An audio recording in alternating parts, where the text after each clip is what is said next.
Everyone has wishes which he would not like to tell to others, which he does not want to admit even to himself. The ego is not master in its own house. The voice of the intellect is a soft one, but it does not rest until it has gained a hearing. The ego refuses to be distressed by the provocations of reality, to let itself be compelled to suffer.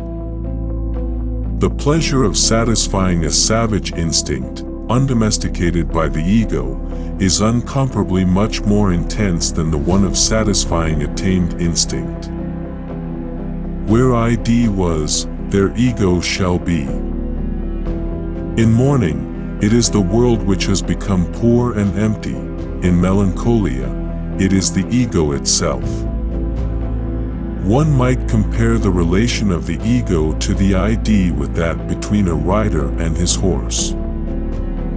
It is easy to see that the ego is that part of the ID which has been modified by the direct influence of the external world. Every normal person, in fact, is only normal on the average. His ego approximates to that of the psychotic in some part or other and to a greater or lesser extent. Analysis does not set out to make pathological reactions impossible, but to give the patient's ego freedom to decide one way or another. Children are completely egoistic.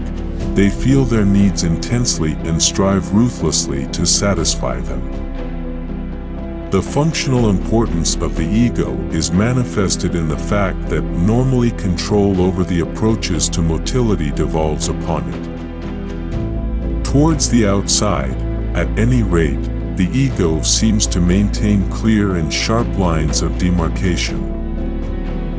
The poor ego has a still harder time of it. It has to serve three harsh masters, and it has to do its best to reconcile the claims and demands of all three. At the height of being in love, the boundary between ego and object threatens to melt away. The repressed merges into the ID as well, and is merely a part of it. Originally, the ego includes everything. Later it detaches from itself the external world. There is no doubt that the resistance of the conscious and unconscious ego operates under the sway of the pleasure principle. The ego represents what we call reason and sanity, in contrast to the ID which contains the passions.